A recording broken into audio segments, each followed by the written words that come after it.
Bonjour à tous, c'est votre sœur Marie. Que le Seigneur vous bénisse abondamment. Au nom de Jésus-Christ de Nazareth. Amen. J'espère que tout le monde se porte bien. En tout cas, c'est ce que je vous souhaite, ainsi qu'à tous les membres de votre famille. Amen. Les personnes qui sont en mesure de connaître et de jouir de la présence de Dieu d'une manière intime ne chancellent jamais.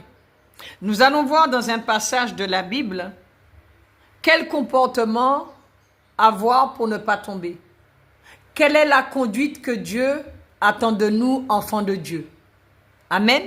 Prenons notre Bible dans le psaume 15. À partir du verset 1, il est écrit: Ô Éternel, qui séjournera dans ta tente? Qui demeurera sur ta montagne sainte?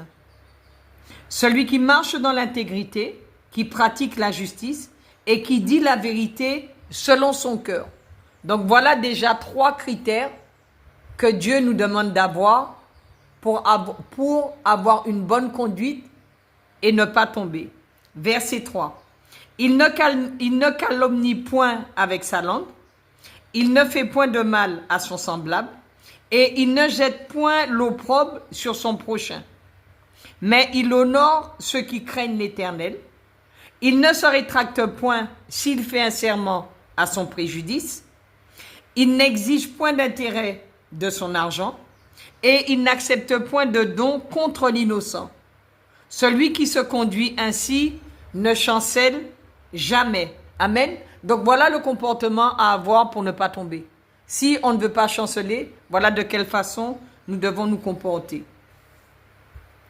Lorsque nous avons des actions injustes, lorsque nous commettons des actions injustes, trompeuses, calomnieuses, égoïstes, nous pouvons pousser Dieu à éloigner sa présence de notre vie. Amen. Parce que Dieu ne peut pas collaborer avec ce genre de choses. Et lorsque nous pratiquons ces choses, nous poussons le Seigneur à s'éloigner de nous. Amen.